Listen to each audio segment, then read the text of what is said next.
शुरुआत India news के साथ। नमस्कार, आपके साथ हूं मैं राजीव शर्मा और बड़ी खबर के साथ शुरुआत कर रहे हैं, जहां इजराइल ने हूती विद्रोहियों पर एयर स्ट्राइक की है। हमले में हूती पीएम अल रहावी की मौत हो गई है। यमन के ऊपर इजराइल ने बड़ा हमला किया, लेकिन केवल रहावी नहीं, रहावी समेत कई मंत्री मारे गए हैं। बड़ा हमला हूतियों के ऊपर ये हुआ है इजराइल का, जिसमें केवल अल रहावी नहीं, उन सहित बहुत मंत्री मारे गए हैं। एक बड़ा हमला है हूतियों के ऊपर इजराइल का। यह हमला इजराइल ने किया है। हूती विद्रोही लगातार इजराइल के ऊपर वार कर रहे थे। हूती विद्रोही इजराइल को निशाना बना रहे थे और इजराइल ने एक सटीक इंटेलिजेंस के आधार पर जो हमला किया, उसमें हूती पीएम अल रहावी और उनकी कैबिनेट के कई मिनिस्टर मारे गए हैं। आदित्य वधावन मेरे साथ लाइव जुड़ गए हैं बड़ी जानकारी के साथ। आदित्य, ये बड़ा डेवलपमेंट है अंतर्राष्ट्रीय, जहां तक बात हम समझ पाए अंतर्राष्ट्रीय जो परिदृश्य है, इजराइल हिजबुल्लाह और हमास को तो टारगेट कर ही रहा था, लेकिन पिछले कुछ दिनों में हूती ने भी इजराइल के ऊपर क्रूज मिसाइलें दागी थी। और ये जो हमला है, इसमें क्या पूरी कैबिनेट खत्म हो गई है या एक बड़ा हिस्सा साफ हो गया है यमन में?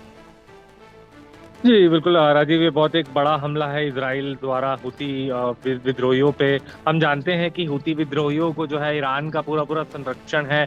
ईरान इनको फंड जो कहीं ना कहीं बैक चैनल से फंड करता रहा है। हालांकि वो यमन की सरकार में भी उनका बड़ा प्रभाव ही है।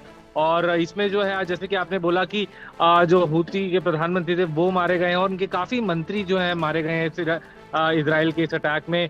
तो पिछले कुछ दिनों में बार बार जो इजरायली प्रधानमंत्री बेंजामिन नेतन्याहू वो कह भी रहे थे कि अगर हूतीज ने अपने अटैक इजराइल पे नहीं रोके तो उनको इस तरह का खामियाजा जो है भुगतना पड़ सकता है।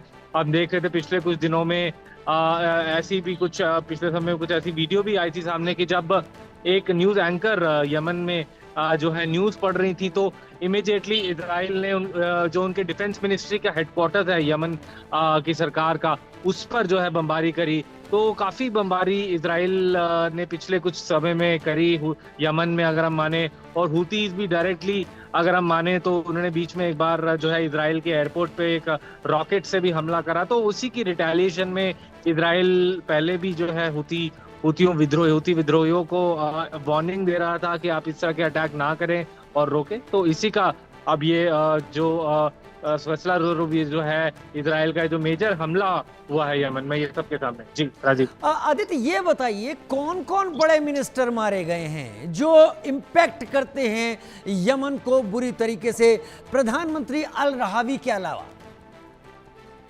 बहुत से उनके अंदरूनी जो स्टेट मिनिस्टर हैं, उनके इंपॉर्टेंट कैबिनेट मिनिस्टर जो हैं यमन सरकार के, वो इसमें मारे गए हैं।